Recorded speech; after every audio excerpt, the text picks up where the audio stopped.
तर नमस्कार, तुमचं स्वागत आहे माझ्या यूट्यूब चॅनलमध्ये. तर आपण पहिला व्हिडिओ बघितला होता की ब्लाऊजवरून कटोरी ब्लाऊजचं परफेक्ट कटिंग म्हणजे परफेक्ट माप कसं काढायचं. नंतर जो दुसरा व्हिडिओ मी टाकला होता त्यामध्ये तुम्हाला सांगितलं होतं की पेपर कटिंग कशी करायची. तर आपला हा तिसरा व्हिडिओ आहे आणि यामध्ये मी तुम्हाला ब्लाऊजची म्हणजे कटिंग कशी करायची मी हे तुम्हाला दाखवणार आहे.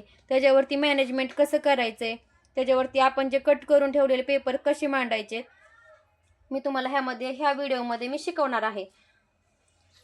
तोपर्यंत तुम्ही माझ्या चॅनलला सबस्क्राईब करून घ्यायचंय आणि व्हिडिओ शेवटपर्यंत बघायचा आहे. आता बघा, हे जे घेतलेलं आहे ते मी अस्तर आहे, हे कॉटनचे अस्तर आहे आणि ही जी फोल्डिंग बाजू आहे ती मी माझ्याकडे टाकली आहे. आणि ही जी माप आहे ते मी अगोदर कट करून ठेवलं होतं आणि माप भरपूर असल्यामुळे मी त्यांचं नाव वगैरे टाकून बांधून ठेवलं होतं, कारण म्हटलं इकडं तिकडं गेलं तर उगाच प्रॉब्लेम नको.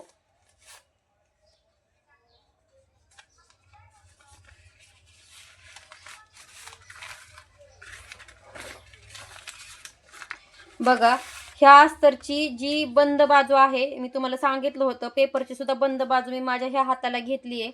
तुम्हाला पेपर कटिंगची सुद्धा बाजू जी पाठीमागचा गळा असतो ते तुम्हाला पूर्ण बंद बाजूला टाकायचा आहे आणि फेस टू फेस टाकायचा आहे. थोडा सुद्धा तुम्हाला जास्त किंवा कमी घ्यायचं नाहीये.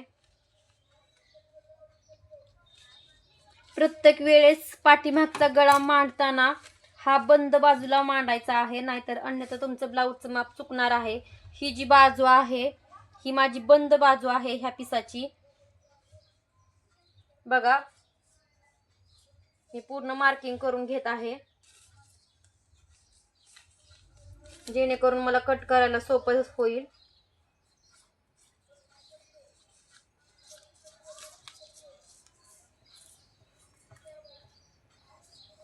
मी थोडासा एक्स्ट्रा कपडा घेत नाही.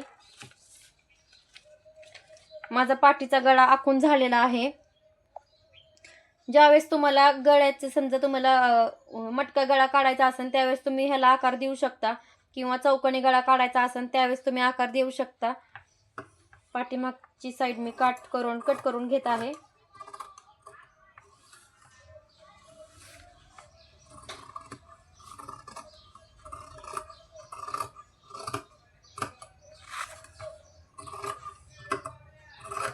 अस्तरचा असल्यामुळे मी हे डायरेक्ट कट करत आहे,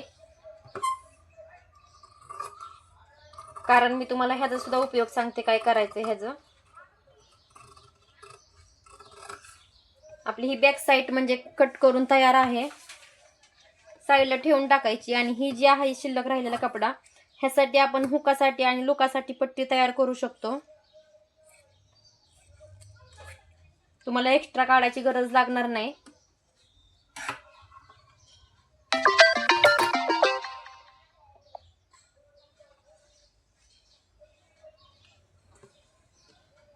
बघा, मी बरोबर खालच्या साईडला बंद बाजूला गळा टाकला होता पाठीमागचा, म्हणजे पाठीमागची साईड. त्यानंतर ना आपल्याला येते की फक्त साईड. बघा, साईडचं कसं मांडायचं. तुम्ही जर कुठं जरी मांडला, इथं मांडला तर तुम्हाला इथं क्रॉस पट्टी कशी काढणार तुम्हाला ब्लाऊजचं मॅनेजमेंट करता आलं पाहिजे. कधी पण तुम्ही कटोरी ब्लाऊजचं मांडताना अगोदर पाठ कट करून घ्यायचे आहे आणि नंतर जे साईड आहे ते तुम्हाला इथं मॅनेज करून घ्यायचं आहे. कधी पण ब्लाऊज कट करताना तुम्हाला हा पार्ट इथंच मांडायचा आहे, कारण तुमची तब्येत किती पण असू द्या, तुम्ही जर ब्लाऊज वरती माप व्यवस्थित मांडलं तर तुम्हाला ब्लाऊज पीस कमी पडणार नाही. लक्ष द्यायचंय व्हिडिओकडे.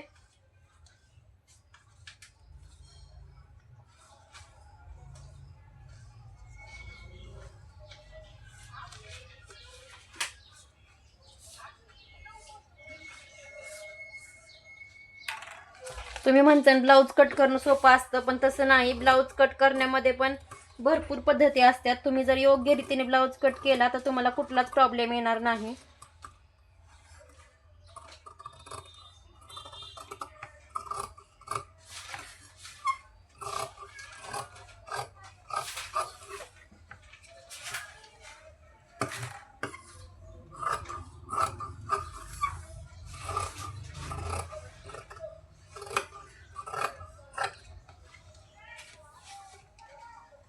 साईड सुद्धा आपल्या काढून तयार आहेत.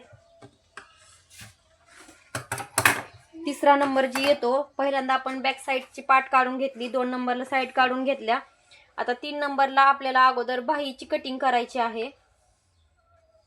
बाही माझी ह्या साईडला पण बसू शकते, तुम्ही बघू शकता.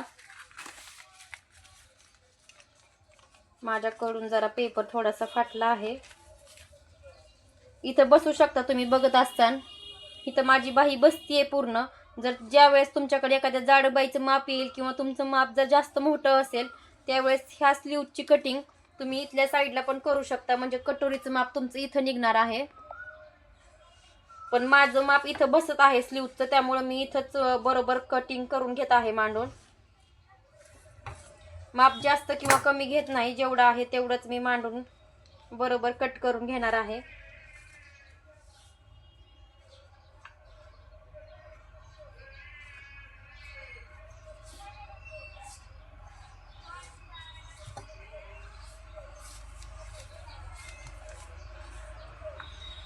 तुम्ही जर योग्य रीतीने ब्लाऊज मांडला तर तुम्हाला कुठलाच प्रॉब्लेम येणार नाही. मी व्हिडिओ नव्हते बनवणार, डायरेक्ट ब्लाऊज शिवताना व्हिडिओ बनवणार होते, पण तुम्हाला हे समजणं सुद्धा खूप गरजेचे आहे. तुम्ही जर माझे पहिल्यापासून व्हिडिओज बघत असाल तर तुम्ही नक्की स्वतः ट्राय करू शकता आणि तुम्हाला 100% ब्लाऊज शिवायला येऊ शकतो.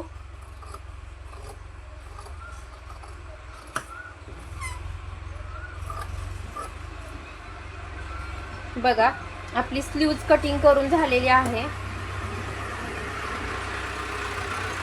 ती पण आपण साईडला ठेवून टाकू.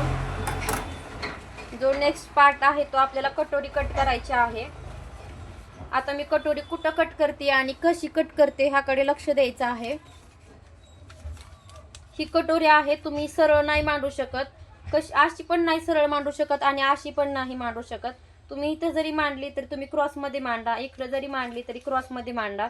मी कारण ते पण सांगते. ज्यावेळेस तुम्ही कटोरी क्रॉसमध्ये मांडचाल किंवा ज्यावेळेस तुम्ही ब्लाऊज घालचाल त्यावेळेस आपली जी चेस्ट असते, जी छाती असते, त्यावेळेस तुमचा ब्लाऊज असा ट्रिजबल होऊ शकतो, तुम्ही बघू शकता. आणि ज्यावेळेस तुम्ही असा आडवी कटोरी टाकता त्यावेळेस एकदम तुम्हाला ताटल्यासारखा ब्लाऊज होणार आहे.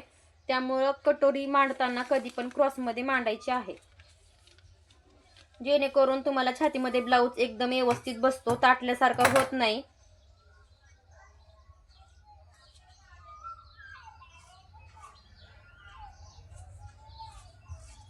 तुम्हाला जर मी सांगितल्या प्रकारे तुम्ही ब्लाऊज शिवलात तुम्हाला कुठंच अडचण येणार नाही. आणि जरी तुम्हाला अडचण जर आली तर तुम्ही मला माझ्या चॅट बॉक्समध्ये तुम्ही मला बोलू शकता, कमेंटमध्ये मला सांगू शकता की ताई हा प्रॉब्लेम येत आहे, तर मी तुम्हाला डिक्लेअर माहिती सांगेन.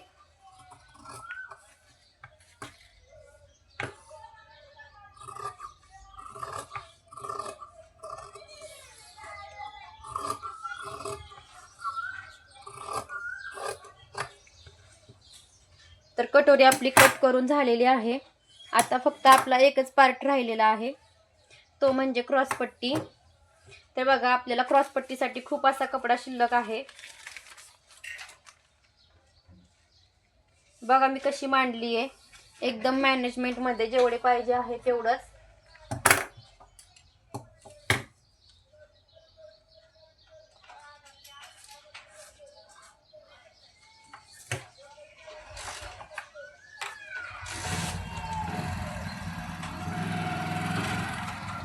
आपण योग्य रीतीने ब्लाऊज कट केला म्हणून आपला ब्लाऊज व्यवस्थित अस्तरमध्ये बसला. नाहीतर तुम्ही एक जरी मीटर अस्तर आणलं तर त्याच्यावरती ब्लाऊज बरोबर बसणार नाही आणि एवढं अस्तर आपलं एक्स्ट्रा राहिलं आहे. क्रॉसपट्टी, स्लीव्ज, पाठीमागची साईड, कटोरी आणि साईड, आणि ह्या ज्या होत्या आपल्याला ते हुकलूक पट्ट्या, अस्तरच्या फक्त आपल्याला एवढ्याच गोष्टी लागणार होत्या. आता हा आपला ब्लाऊज पीस आहे, हा आपल्या कस्टमरचाच आहे ब्लाऊज पीस. आता ह्याला डिझाईन नाहीये किंवा काही नाहीये, तर आपल्याला हा फोल्ड करून घ्यायचा आहे.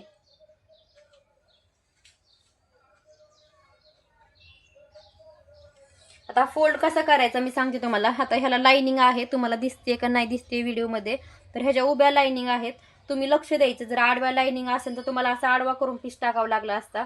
जर ह्याच्या लाइनिंग उभ्या असतील तर मला हा उभा टाकावा लागणार आहे, कारण की ब्लाऊज फिनिशिंगमध्ये दिसतो आणि व्यवस्थित शिवल्यासारखा वाटतो.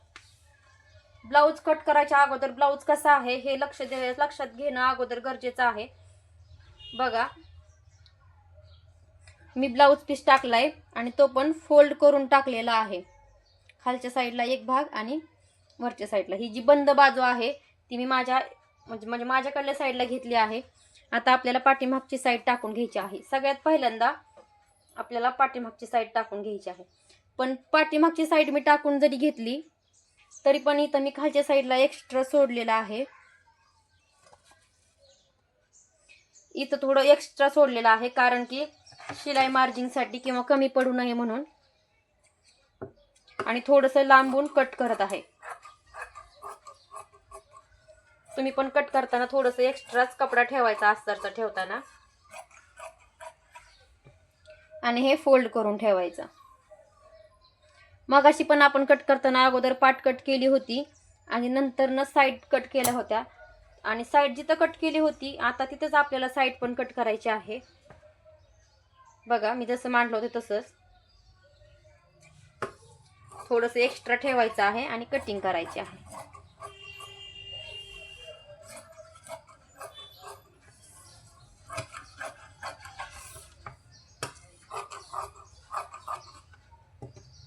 हे जास्त एक्स्ट्रा ठेवलं आहे कारण की कमी पडू नये म्हणून. आणि पहिली गोष्ट म्हणजे हा गुळगुळीत कपडा आहे, हा इकडं तिकडं सरकू शकतो. आता मी तिसऱ्यांदा तुम्हाला स्लीव्ज कटिंग करायला सांगितलं होतं, कारण आपल्याला इथं बाहीच कट करायची आहे अगोदर.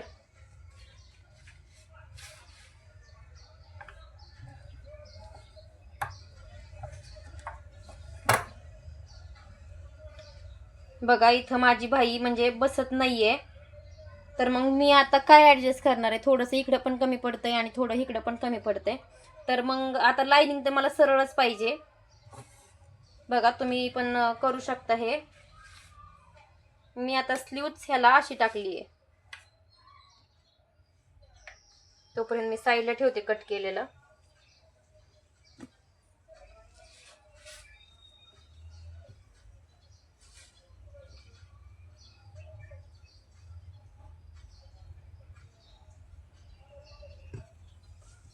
गुळगुळीत कपडा असल्यामुळं खूप घसरतो. बघा, फोल्डिंग मध्ये ठेवलेला आहे की जेणेकरून लाईनिंग सरळ येतील. आणि हे एक्स्ट्रा कट करून घेत आहे मी. एक्स्ट्रा ठेवणार आहे ह्याला थोडंसं आणि मग कट करून घेणार आहे.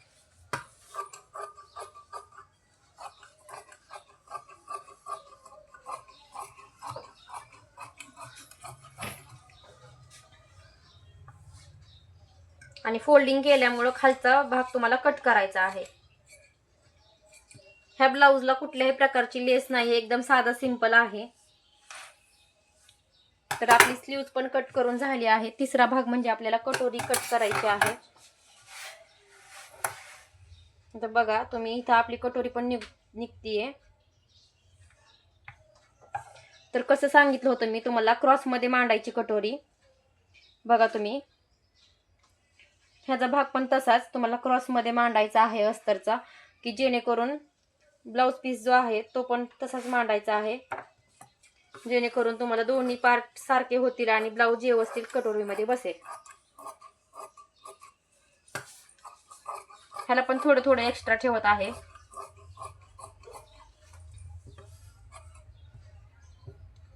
कारण अस्तरपेक्षा थोडासा भाग हा जास्तच असतो.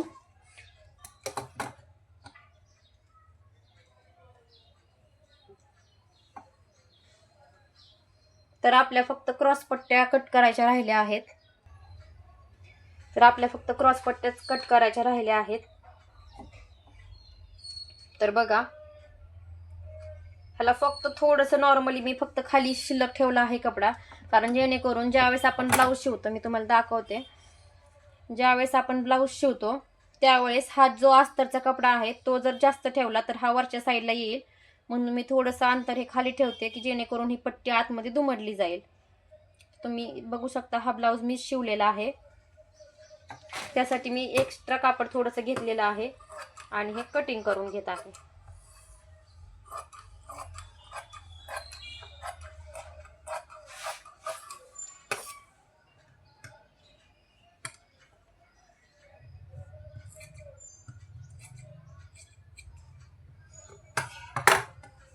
तर आपली 5 नंबरची क्रॉस पट्टी सुद्धा कट करून झालेली आहे. फक्त आपल्या राहिलेल्या आहेत ज्या फक्त गोटपट्ट्या, आणि बॅक साईडला आपल्याला गोटपट्ट्या लावायची गरज लागणार नाही, फक्त पुढच्या साईडला आपल्याला गोटपट्ट्या लागणार आहेत. तर गोटपट्ट्या काढण्यासाठी आपल्याला क्रॉसमध्ये कपडा लागतो. मग बघा मी असं मांडलं आहे क्रॉसमध्ये, आणि मी डायरेक्टली कट करत आहे. तुम्ही 1-1.5 इंचाची पट्टी क्रॉसमध्ये कट करू शकता.